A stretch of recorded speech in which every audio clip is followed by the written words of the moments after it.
Hey everybody, welcome back to the Lug It Out Podcast. This is your host, Elias Roush. This podcast is sponsored by EliasRoushMedia.com, photo, video, digital media production. How's everyone doing? I apologize. It's been several weeks, almost maybe a month. I haven't looked at the exact date since the last time we've posted, since on the cloud on the stream. Um, Apologies. It's been a few weeks. I have had a lot going on. Nothing too bad. Nothing too bad. It's just been busy on the tech side, on the front side, on the personal side. A lot going on. So I wanted to kind of talk to the people, talk to everybody, kind of give everyone a little bit of a up life update, monthly update. If you're new to the podcast. We do aftercasts every couple weeks, and aftercasts are where we talk about the things that are happening in between the TV and movie reviews that we normally do. So, yeah, the monthly update. Mostly everything's been fine. Well, on my end, I'd say that the personal stuff, my girlfriend Liz and I are, enjoying each other's company, kind of getting more nestled into our home, our abode. She moved in with me in the middle of March, and it's been an interesting transition for me, and I'm sure it's been a little bit of a transition for her as well. And but I believe we have gotten into a good routine. We are enjoying each other's company, and we have a nice little. We wake up every morning, have a cup of coffee, make some eggs, some hash browns. We do the whole nine yards? Go for a walk with her, her puppy, and I'm enjoying the quaint life, I guess, is what I would call it. It's so it's something I've always wanted to have, the family thing. But yeah, so we've been enjoying each other's company, and we've been watching some movies, watching some TV. We'll talk a little bit about the things that we've been watching together as well. The What else is on the monthly update? Oh, I gotta tell y'all, we had some big projects coming through on my personal business. So my personal business is Elias Rush Media.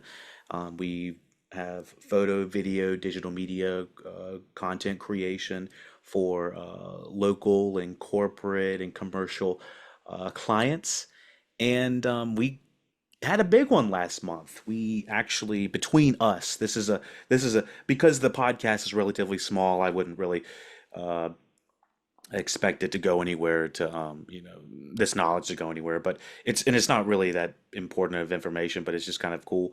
We worked with the Jonas Brothers restaurant, which is Nelly's. They have a couple franchises over a couple restaurants over the United States, Vegas, North Carolina, and they're trying to expand their business into other states and kind of franchise the Nelly's um, uh, restaurant. It's kind of like quote unquote Southern home cooking. And it was awesome to work with the company. We actually got to work with Kevin Jonas Sr., the Jonas Brothers' father. He's actually kind of on boots on the ground within Nelly's restaurant. He's one doing kind of a lot of the operations, but we have some friends that are some of the managers, and they linked up with us and said, we need some employee training videos. And so we had about a 3 day shoot, extremely intensive shoot. It was during business hours, both front of the house and back of the house. I actually hired my girlfriend Liz to be a PA on the side and actually run some of the cameras and some of the sound and lighting equipment. I was very pleased with her work, and I gotta say, if anyone has a business and you're wondering if you need to have a secondary hand, I gotta say, try to price it in. It's one of the best things that I've done in the last couple of projects that I've had, photo, video, digital media projects. Just having that second person on set helps so much, and it saves you a lot of time from going back and forth, picking up stuff, packing up stuff. The overall experience is enhanced so much just having those, that second, just one other person can change everything. So if you're thinking about having a secondary person onto your team, regardless of what kind of business you're running, really try to look at the expenses and see if you can kind of pack it into the price, because I think that it's uh, it's a game changer in my opinion, just having that secondary hand. So I would like to have more PAs on set just to get the job done faster and more efficiently. And just there's so many things about it that I felt like improve the quality of the work. Um, but yeah, that's my personal business, eliasrushmedia.com. And yeah, let's talk a little bit more about like the day-to-day news, not my personal stuff, but the day-to-day stuff. The day-to-day stuff, so within like the last like 2 weeks, Kendrick Lamar and Drake have had this crazy ass like beef going back and forth. Um, Rapping at each other, freestyling, dropping singles, dropping Kendrick dropped almost half an album just going off on Drake. And I know that this beef has been boiling up for every bit of 10 plus years. They don't like each other, and if you look at the two differences, we got the intellectual rapper who is the American rapper, which is Kendrick Lamar, and then we have the Canadian pop star, which is Drake. Both I think have, um, without knowing any of too much of the details of the beef, before then they both have very heightened reputations within their own realm. Now, I don't want to misstep and say, this is what they're saying and that's what they're saying, or, this is why the beef started, this isn't why the beef started. I'm not 100% boots on the ground. I don't feel 100% that I can give that kind of information, so I'm going to link that information to uh, Double Toasted, one of my favorite podcasts that I listen to. They had a pretty good coverage of the origin and kind of wrap up of the Kendrick Lamar Drake beef. And I think they do an excellent job kind of dissecting the different songs and understanding the lyrics. And um, I'll be sure to link all of that in the description for everyone. And yeah, basically, my 2 cents on it is Kendrick Lamar has some very heated feelings about Drake, and there's some crazy allegations being thrown around against him. Now, it has to do with Drake possibly talking to younger women, and you know, really just kind of icky stuff. Now, if this is real, then this should be looked into. I'm all for if this shit is real, it should be looked into. If it's not real, this is possibly defamation of character, and you could possibly be sued for this kind of stuff. So I see both sides of the coin. I you know I I've grown up listening to both of them. I wish Kendrick was a little bit more prominent in the last few years, but he literally dropped fire bars. I mean, like almost every other retaliation to Drake has just been like, oh my God, like these are bangers. They're filled with triple down beef. I mean, quadrupled up and uh, full well done. I mean, I don't even know how to explain it, but like he's dropping some lyrical fire. Let's just say that. And like I said, I'm not the perfect person to do like a breakdown, so that's why I'm going to link the DT breakdown, which I think they did a pretty great job kind of helping you understand the gravity of the situation and the origins of it as well. Um, but yeah, that's something that I've been following, and it's been kind of interesting to follow the last like month. Um, what else do we got on the docket? Okay, so the newest, coolest things have happened within the last month. I swear I haven't been able to talk about it. The okay, so let me let's let's wind the clocks back. So if we wind the clocks back, we have seen in the tech world, Apple has had tons of uh, European regulation coming down on them the last like 3 to 4 years. It feels like since 2019, maybe or 5 years, maybe um, Crazy this, but 5 years ago, that it's just been thing after thing after thing after thing. They're like, all right, Apple, you got to change your chargers. All right, Apple, you got to do this. You got to be more eco-friendly. All right, you got to help us. You got to be a little bit more open to working with outside regulators and stuff like that. And other, you can't be quite as protective of your tech and your software.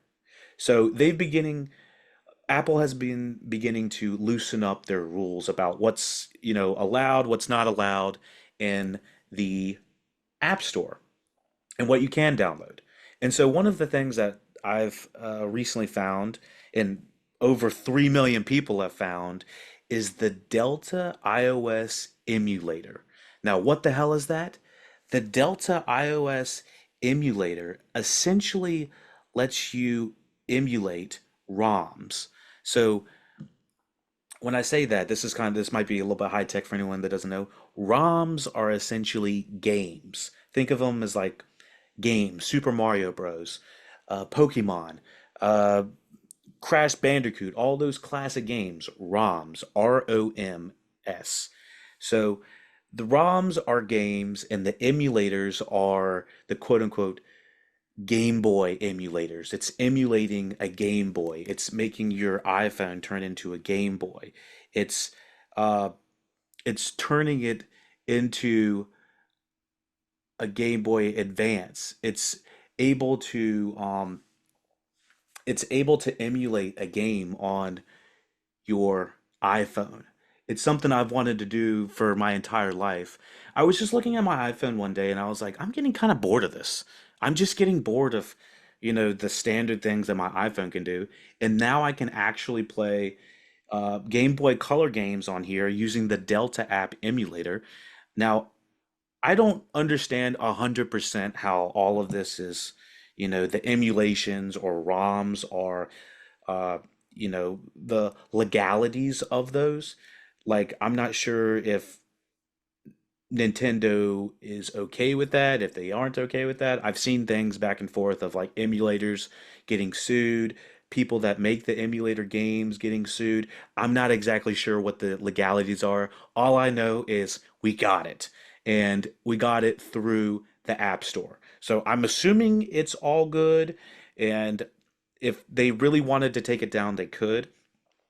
Um, and the reason that the Delta app emulator is separate from the games is possibly why there's a legal gray area in it. So they're not the same um, they're not the same creators. So if Delta, the emulator, gets if it gets sued, I don't think that means that the games get sued. Anyways, long story short, I'm playing Pokemon on my phone. I can actually AirPlay it to my TV. There are immense number of games that I've downloaded on emulatorgames.net, I believe. I'll link that too. Um, but again, we have, Super Mario Bros. We have Ninja Turtles, Tetris, Legend of Zelda, some Nintendo 64 games on here, Kirby, Star Wars, all these crazy ass games that are all my favorite. Yu-Gi-Oh you got all of them on here. I just decided I was like I want to download as many as I can to play and see what the different aspects are. You can even play Nintendo DS games on here. It's crazy. Um, it'll break the screen up so that you can play it and stuff like that. It's nuts. It's literally uh, it makes me wonder why they haven't tried to push this more. It really opened up my mind to what tech is possible on the iPhone. I know that jailbroken iPhones have some weird things about it, um, like you can't the warranty's broken apparently when the jailbrokenness happens on it. I didn't have to jailbreak it. I went straight to the iOS App Store. I downloaded it, and then I went to the emulatorgames.net and I downloaded them there too. I have a thread post of where how I did everything, and I followed a video. The video helped. It's very simple stuff. I'm just surprised that it was so easy to do. And of course, there was other things about the phone that I was looking at. I was thinking, I was like, my goodness, I was looking at my phone. I was like, this thing is, it's old, it's boring. I want to do something more with it. I want it to be more intuitive. I just wanted something different to happen with my phone, and I felt like buying these new phones, buying new iPhones doesn't feel like it's really improving much of the software. I mean, you get a couple of the things on the top of the iPhone when you have it, like a little I forgot what it's called. It's like a little notification update in the top, but it was nothing that would make me want to really change the phone 100%. So I figured, I was like, what else can this phone do? What else can we do? So I was looking at the Shortcuts app and I was blown away. This last month, I feel like I had a new phone. I've bought a new phone, all because of the software and the things I'm able to do on there now. I can I found it. Okay, so first things first, if you're on the Shortcuts app uh, on iOS, there's a gallery on the bottom right, and it has easy shortcuts that are easily found. I also went to a subreddit of shortcuts that are the shortcut app on iOS, and there was an immense amount of knowledge, just crowd crowdsourced from just Reddit itself. And the cool thing about shortcuts, let me break it down for you in an easy way. The cool thing about shortcuts is it basically saves you from having to type five or six different things. So I can set up a shortcut to do, let's just say, the coolest thing I can do now is I can send a delayed text. I can send a text to my mom tomorrow morning if I want to say, "Hey, good morning. Hope you're doing well. Hope your day's great." I can send that tomorrow. I can send my girlfriend happy birthday in a few days or something like that, you know? Um, it's really changed the way that I'm looking at my phone and the possibilities that it can do. So, on the list of things that I'm just so surprised that I can do now through shortcuts, um, I can send a delayed text. I have a shortcut that can download YouTube videos to your phone's folder app. Um, I have a Safari auto scroll so that if I'm reading like an article or something like that, that it can auto scroll the article without me actually having to swipe on it. Um, I have a instant meal plan shortcut, which is tethered to the Chat GPT app. And so basically, you just type in how many people, what type of meals you're wanting, breakfast, lunch, or dinner, and it'll give you a full option of several different meals, and then it'll give you a list of groceries that you need to get for the meal. It's very impressive. Um, I have another shortcut that's calculate tip. Calculate tip. I was like, why would that be? Why would I need that? And then I was like, oh shit, going out and you trying to do all the tip in your head, and you click the calculate tip, and you're like, all right, the bill is $36. You type it in at the top, and then it'll say how much you want to tip, and you can say like 20%, and it'll say at the top 20%, 720, $43, 20 cents. It's super convenient to have that, and you can have those shortcuts. You can have the shortcuts show up like on your main you can have it on your main screen, um your notification screen up here, which is really cool. It's just having all these shortcuts instantly, easily and accessible, is really awesome in my opinion. I'm gonna link my personal YouTube page where I'm gonna have more of the tech videos that I'm gonna explain all of these shortcuts there. So all of that will be in the description as well. Links, links, links, all in the description. Anything else that I was looking at that I really liked? Oh, run and gun. I have a shortcut called run and gun.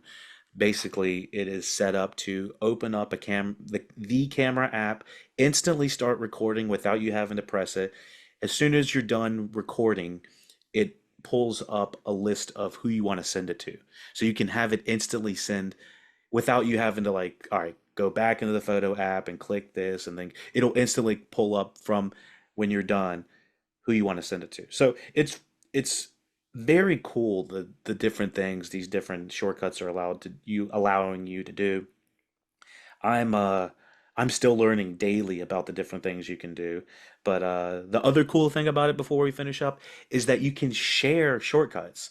The shortcuts are kind of in depth to create. They're not exactly user or intuitive friendly. Um, so the cool thing about it is someone can create a shortcut and then they can share it. And what happens is it shares it to the cloud. It gives you a link and you can share that link to someone else that has the shortcuts app on iOS, obviously, and then integrate it within your own iPhone. You can send it as a text message. You can send it as an airdrop. You can do it however you want. There's people on the Reddit subforum that have created their own shortcuts and other people that are asking for shortcuts to be created. And you can take those links that are pre-made shortcuts and add them to your phone or your iPad or whatever your iOS device is. I think shortcuts are actually on all Mac devices, to my knowledge. So, they're all iOS devices. So yeah, that's the tech stuff we've been getting into. I've been enjoying the hell out of the shortcuts and just kind of rediscovering my love for my phone because I feel like there's so much of the phone that I'm not able to really enjoy because I just don't know how to use it. And I feel like as a tech guy myself, I say all the time, as a tech guy myself, I should know how to do this. Like I feel like I'm the 15 to 20% of people that are actually trying to unlock the potential of their phone.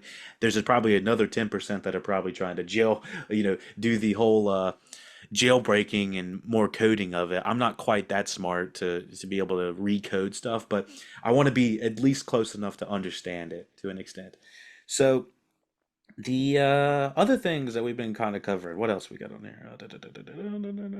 Okay, what we've been watching recently? We did finish up Shogun. Let me check my list real quick. I just finished up my podcasting list. We did finish up Shogun. Oh yeah, what I've wanted to start to do kind of at the end of the aftercast is kind of give you all an update of where the top tens are and everything. So that kind of gives everybody a reason to kind of come back and listen to the pod. Plus, you also get some good recommendations of shows and TV, movies and TV that I would recommend. Um, oh, I think Invincible's done. Cut that. Invincible, yeah, it's probably third on the list. Okay, and that's Invincible season two. Okay, so we got a list right here. Let me see. One, two, three, four, five, six, seven, eight, nine, 10. Okay, I just want to get the top 10. Let me see. One, two, three, four, five, six. Yeah, okay. So I want to make sure. Okay, so May the 4th, I would really say belated Happy May the 4th or Revenge of the 5th or whatever the hell that you're celebrating. Um, it's kind of cool that we have a Star Wars Day. I can't think of any other franchise that literally is just claimed a fucking day. And that one rightfully so. I'm a big Star Wars fan, regardless of, how, crazy it's been recently as a Star Wars fan. It's still been fun. Um, anyways. Let me go through. What was I going to say on May the 4th? May the 4th. Liz and I, my girlfriend and I, we went and saw uh, Star Wars, The Phantom Menace, Episode 1. I knew going into this that it was going to be an interesting experience. I've never seen the first Star Wars in theaters. I've never seen the original three movies, the 70s, 4, 5, and 6, in theaters. Obviously, I have DVDs and all of them, but I saw A New Hope with the orchestra live and stuff like that. That was really cool to watch. And let me think. The Phantom Menace. Okay, so going into it, like I've seen the Phantom Menace 100 times. I've seen 100 different reviews about it. Everyone knows the good, the bad, the ugly, the Jar Jars, the bad accents, the boring trade blockades or whatever the hell, the weird age dynamic between Natalie Portman and Jake Lloyd. Shout out to Jake Lloyd. Hope he's doing all right. I know he had a crazy upbringing, but I hear he's doing kind of okay by now. Um, but The Phantom Menace. Let me just talk about it in like two or three sentences that anyone hasn't really talked about. It has some good merit. I think that there is probably an hour of about a good Star Wars movie, and then the rest is just like kind of like what are we doing here, pacing issues, who is this, what's going on, kind of thing. But overall, I had a good time watching Star Wars. There are some, the everyone talks about the pod racing scene, uh, midichlorians being a thing. Obviously, for the faults that it has, the faults are there, but you know, I felt like I was rewatching episode one for the first time with Liz because she hadn't really, I don't think she had seen episode one in a very long time, if at all.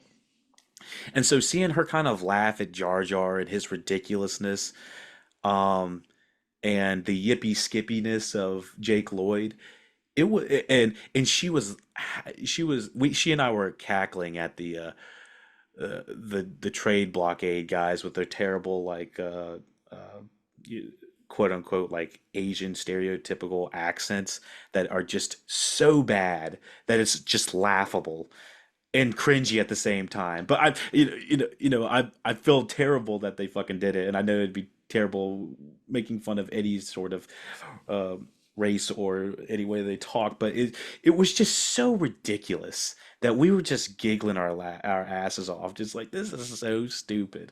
And we just had a great time watching The Phantom Menace. Honestly, I felt like the middle part does sag a little bit because, there's so much of we're chilling on Tatooine for a little bit too long, in my opinion, and it's a little bit draggy there. But honestly, in my head, I remember Jake Lloyd being on screen like 90% of the time, when in reality, he's really like, I don't know, it feels like fourth or fifth build on the list of people that had lines at all. And I feel terrible that he was bullied as a kid for doing his job, for doing his fucking job. I get honestly a little bit angry hearing about just people getting angry over actors and stuff like that. For it's like they're doing a fucking job, relax. And he was a kid. I Going back and rewatching him as a child actor, I think he did a fine job. It all was George Lucas's yippee skippiness, or they like Americanized random things about the Phantom Menace, like Jar Jar says "how rude" like three or four times. Like, what is this, Full House? That's unforgivable. Like, we don't need the Americanized catchphrases of this. Um, Stick with the Force, maybe with you, kind of stuff. The spacey stuff. Uh, but the Star Warsy stuff. But like, I thought Jake was just fine. There was no part about me that would have said that that's a bad child actor. He did his fucking job, and I would be willing to put that on. That's on that any day of the week. I honestly, if I was alive in '99, really kind of given my peace of mind, I would have said something to anyone saying that Jake Lloyd has, was bad in it. Like, I thought I've seen bad child actors, and he's not one of them. He was not one of them. He did an excellent job. Now, um, the interesting things about watching the Phantom Menace on the big screen, obviously, um, not everything translates well. Not everything is the CGI blendingness and kind of blowing it up on the big screen does not always look great. And I believe it's one of the first times they've used kind of digital effects on film. I believe the majority of the Phantom Menace was filmed on 35 milli, 35 millimeter Kodak. So there were scenes that looked really good and then scenes that didn't look so hot, and I could totally see both of them. Now to the set design, my goodness, they fucking went off. The other thing, Natalie Portman, there's a part where Natalie Portman and another character are kind of switching places, and I've never been able to see who was which, when, where. I was always very like I, I I was always very passive about where the character was. Watching it on the big screen, you actually get to see the detail of um, you know, the set dressing. I feel like is much more emphasized in that. But and the ship design, I love the ship design. There's a lot to love about Phantom Menace, and but Slash Film Cats just talked about it in their Fall Guy review right before it. That just how much love there is for the Phantom Menace, despite it being kind of critically panned. And there is something to say about the original ideas of it versus The Force Awakens, which feels like is kind of so much of a repeat, retrod. Is what it is. Anyways, let's continue on. Like I said, I would recommend Phantom Menace. Like there's hella pacing problems. There's a lot of things wrong with it, but it's far from a terrible ass movie like it was reviled to be. Um, I can see why people were like put back from it, considering how serious the first three movies were in the 70s, but because this one's clearly more geared towards like an open audience, more four quadrant, bring the whole family kind of thing. Not nearly as dark, but it is what it is. I really didn't think it was as bad as um, in my mind I had remembered. And actually, Phantom Menace came I think it was 1999, and when it was re-released this week, it came second in the box office. I think it made like $10 million. It's like Jesus, people love some Star Wars. Oh, and we were in the fucking theater. Oh my God, I gotta tell you the story real quick. We were in the theater. Everything's good. It turned about 30 to 45 minutes in. We have a literal Jabba the Hutt in the middle of the theater, snoring loud enough for the entire theater to hear it. And now any quiet part, everyone was like, "Oh my God." It happened for maybe 30 minutes of the movie and until Liz and I fucking just flipped the fuck out. He was snoring. He might have been snoring through the pod races, but it was too loud to hear him, so I didn't give a fuck about those. But he was snoring right before the Darth Maul and Obi-Wan and Qui-Gon Jinn are getting ready to fight Duel of the Fates, and he's fucking snoring, and I was like, "Dude!" And then Liz like, "Is someone gonna wake this asshole up?" In the middle of the theater, because I was like, "Oh my God, I am not gonna fucking not see Duel of the Fates with this asshole sleeping in three fucking rows in front of me." And the worst thing about it was he had two other women with him, maybe his daughter, maybe his wife, I don't know, two other ladies with him, and they were fucking taking pictures of him while he was sleeping for 20 to 30 minutes in the theater. I about had a fucking cow. I was uh I didn't really care about the parts that he was sleeping apart through because it was sometimes it was loud enough I couldn't hear it. But at a certain point, I was like, he's not gonna ruin this fucking part for me. This motherfucker's not gonna do it. And I'm not calling him Jabba the Hutt because he was a slightly bigger guy, even though he was. But Jabba the Hutt in the Phantom Menace is literally taking a fucking nap.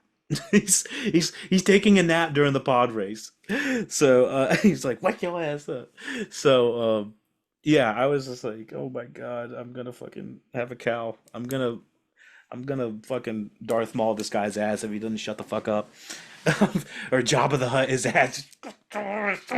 Bitch. But anyways, yeah. Um let's talk about what's on the top 10. Top 10 of top 10 movies so far this year for me. So far the top 10 movies. Dune 2, Monkey Man, Love Lies Bleeding, Late Night with the Devil, The First Omen, Challengers, Argyle, The Beekeeper, Roadhouse, Godzilla X, the new Godzilla X Kong, the New Empire. Um, yeah, it's been an interesting year. I'm kind of looking at the ones that I wasn't crazy about. The Okay, so the craziest thing that I'm looking at this year is some of my favorite directors are making some of my least favorite movies this year.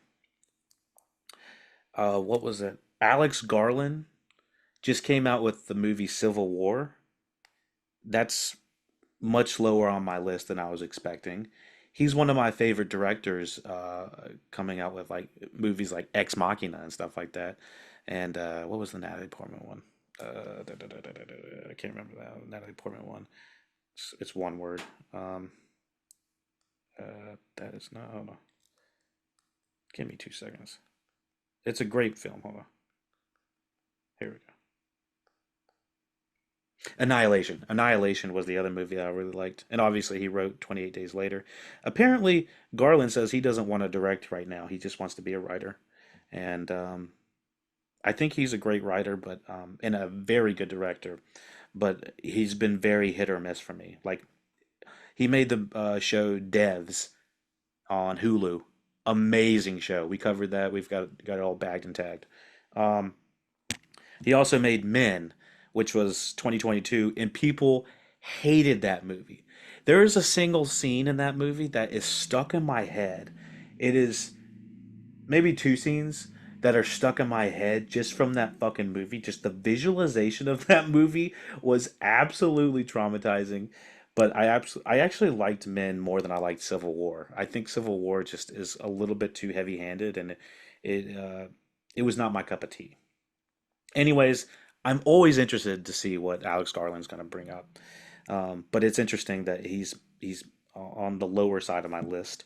And Book of Clarence. I haven't really gotten to talk about that movie yet, but it's almost like a um, not a satire. It's like a parody satire kind of. The Book of Clarence is struggling to find a better life. Clarence is captivated by the power of the rising Messiah and soon risks everything to carve a path to a divine existence.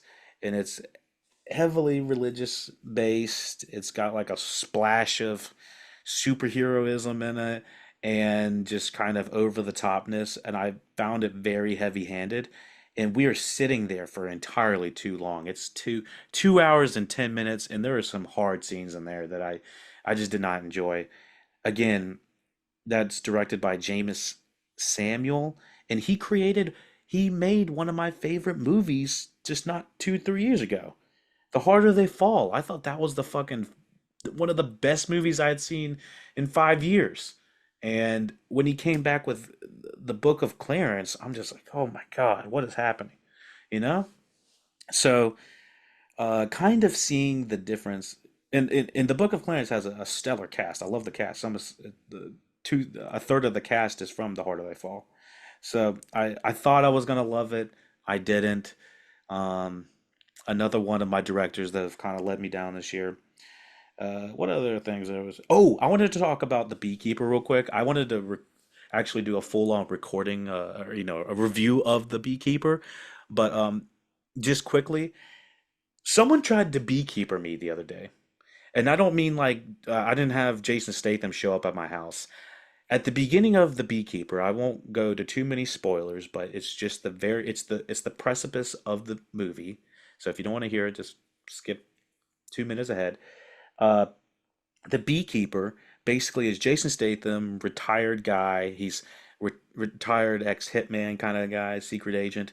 Um, he has to get back into the field because of one last job kind of thing. Um, the lady that he is renting his property from or something like that is scammed by, I'm gonna call it like a scam house. I don't really know how to really articulate it better than that. But it's like, a bunch of computers in a warehouse with a bunch of dudes going in trying to scam people. And then they got one Wolf of Wall Street looking motherfucker in the middle, sly as fuck, trying to say, hey, this is Mike calling from your bank. How are you doing? Kind of trying to do um, the scam artist thing. So someone actually tried to call me the other day at like 4:45 in the afternoon, which I thought was late as fuck because the bank closes at 5.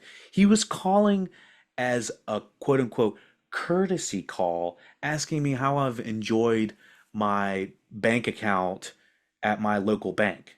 And I didn't really think about it off the top of my head because I was kind of tired at the time, and I was just like, this is kind of weird, but whatever. I was like, yeah, it's great. And I was like, are you calling about like a dispute I had because I'd gone out of town and I had to dispute one of the claims?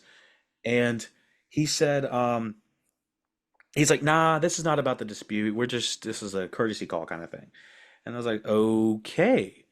And I was like, well, I don't really have time to talk to you right now. I don't like talking to randos like that. So let's set up another time to call back. I told him to email me the callback information. And he sent me the email to my local bank, but he sent it to the wrong email. He sent it to my business email, which is not attached to my actual stuff. He sent it to the wrong email that's not actually attached to it. But I looked closer and it says, please reply to a different email. And I was like, this is weird. And I kept looking at it, kept looking at it, kept looking at it. And I was like, this is a fucking scam. Someone tried to beekeeper my ass and they were going to scam me up. I don't know what the hell they were going to do. But he was calling and acting very friendly. He had a very clean English accent, not like British English, but like American English. And it wasn't like someone calling from another country, in my opinion, and trying to do it. It definitely sounded like in the States. And I was pissed. Once I figured out the whole thing was going on, I was like, I was fucking pissed. I was like, this motherfucker's trying to get a come up on me. He's trying to scam my ass. And I wanted to beekeeper his ass, get his ass. That's some fucked up shit. And so I just wanted to make sure that people are aware that um, these scam artists are getting good because when I looked at the email is looks completely legit. It has all of my standard local bank contact information and stuff like that. He said that he was working from that bank and stuff like that. Next time I'm just gonna be like, all right, let's meet in person. Let's see. I want to see you, motherfucker. Give me a courtesy call. But I realized very much later that it was a scam artist. So um, be careful out there. And the biggest thing that I noticed was he wasn't very pushy about like getting my information. He was just kind of asking me very passive questions, which if he was trying to get if he was really smart, he could have said, "Oh yeah, we're here to fix that dispute on your card, but we're going to need some information." I probably would have given him some fucking information, which is scary to think about. Um, so, be diligent. Don't be giving any random information to random strangers. I know it's kind of simple and easy to say on the face of it, but like it felt it happened so smoothly. It could have happened to me. It could happen to you. Just be careful out there. So I think that's about everything we're going to cover for this Aftercast number 39. I can't believe we're on almost Aftercast 40. Oh, I wanted to cover the last couple shows real quick that we've been watching, just some recommendations. If anyone's bored, like, I don't know what to watch. Yeah, well, this is what we have it for. Um, Let me see. Okay, so top 2024 TV. Now, I haven't seen tons and tons of shows this year. Let me see. Uh, Let me see. Okay. Okay, so top 2024 TV right now. I've only watched like 6 shows, so in full. So bear with me. It's kind of slow. Or it's kind of slow. It's not many. From the top, True Detective Night Country season 1. Mm, I think it's tied up there with it. Probably Shogun season 1 is probably tied up there right there with it. It might surpass it actually when I go back and kind of reorder these. Invincible season 2. Baby Reindeer season 1 limited series. Spoiler alert, there is well, it's not even it's content alert. It is about uh, sexual assault. Baby Reindeer is. Um, Three Body Problem, season one. That was on Netflix. I had really high hopes for that with DB Weiss and Dan um, doing from Game of Thrones creators. It started off really strong, but just the second half did not land for me, and I'm just like, I wanted it to be better. And then following at the end is Echo season one, which I thought was perfectly serviceable. There's nothing terrible about it. Um, in my opinion, it doesn't 100% hit the mark, but it's something to kind of background watch a little bit. And I think the representation is kind of interesting to have. I think it's considered a disabled, handicapped Native American lead, which is extremely rare. And so it's like you're checking all the boxes on that one. Um, but yeah, so I've we've been covering some interesting stuff. I hope that this list kind of helps you maybe look at some interesting stuff, content wise, movie wise, tech wise. But again, I'll leave everything that we've discussed in the description for you to check out. The links, all the monthly update, the Kendrick Lamar Drake stuff, vids. I'll tag my profile in there for the YouTube profile link and everything like that, and or the channel. And yeah, I think coming up next, I would like to cover. I'm gonna attempt to cover Drive Away Dolls after this recording, so that we can kind of keep the ball rolling on some things coming down. We just watched Drive Away Dolls. Did I was that on the list?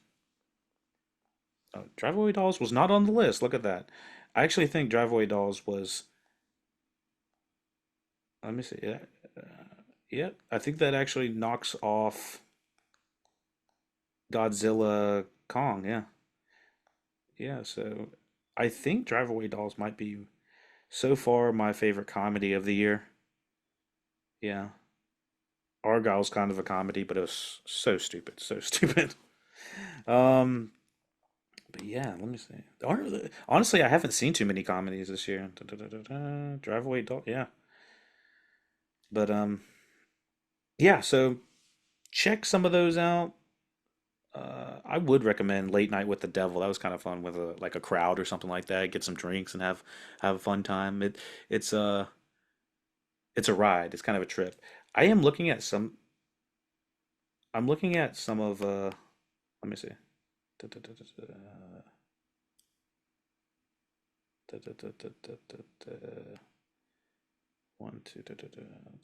Driver. Why is all these text messages coming in? Hold on. Anyways, oh yeah, what was I gonna say? I was looking at my list. Last thing, last thing. I felt like 2023 was like the year of like the really fucking long ass movies, and I'm looking at my list right now, and most of these movies are 2 hours ish. I don't remember how long Dune 2 was. I think it was maybe two and a half, but um, yeah, two and a half, three. But all these other movies, like hour 45, hour and a half. Some of these scary movies, Late Night with the Devil, I think that was an hour and a half. Drive Away Dolls, like hour and a half. I'm in the middle of watching Immaculate. I haven't finished it yet, but that's like an hour and 20, like, or hour and 25. It's a lot of these movies are super short, and I'm loving the runtime on them. It's helping a lot for just the movie pacing is just I felt like too many movies needed to just cut it up and monetize the shit out of it, you know? But yeah. So you know what to do. Check out lookitoutpodcast.com. We have all of the content coming down there. Follow your favorite platform. We have all of the platforms available for following. Follow us on iTunes, TuneIn, SoundCloud, Twitch, Spotify. Oh, just a quick shout out to It's Steam, by the way, aka TikTok, by the way, Mikey. Hopped in the chat yesterday on our Twitch stream and gave us a shout out. Instantly went from 170 followers to over 1,000 followers plus an extra 300 viewers on the stream. I was blown away. Mikey, you the man. We're gonna talk a little bit more about maybe doing some stream collabs. I know he's on an esports team. He's got a good team. A lot of fun hanging out with all of them. But yeah, I had a great time, and I'm looking forward to doing more of those types of streams and hoping bringing some more people on board and hanging out with more collabs. We'll do more collabs. But thank you for listening, watching Lug It Out Podcast. Take it easy.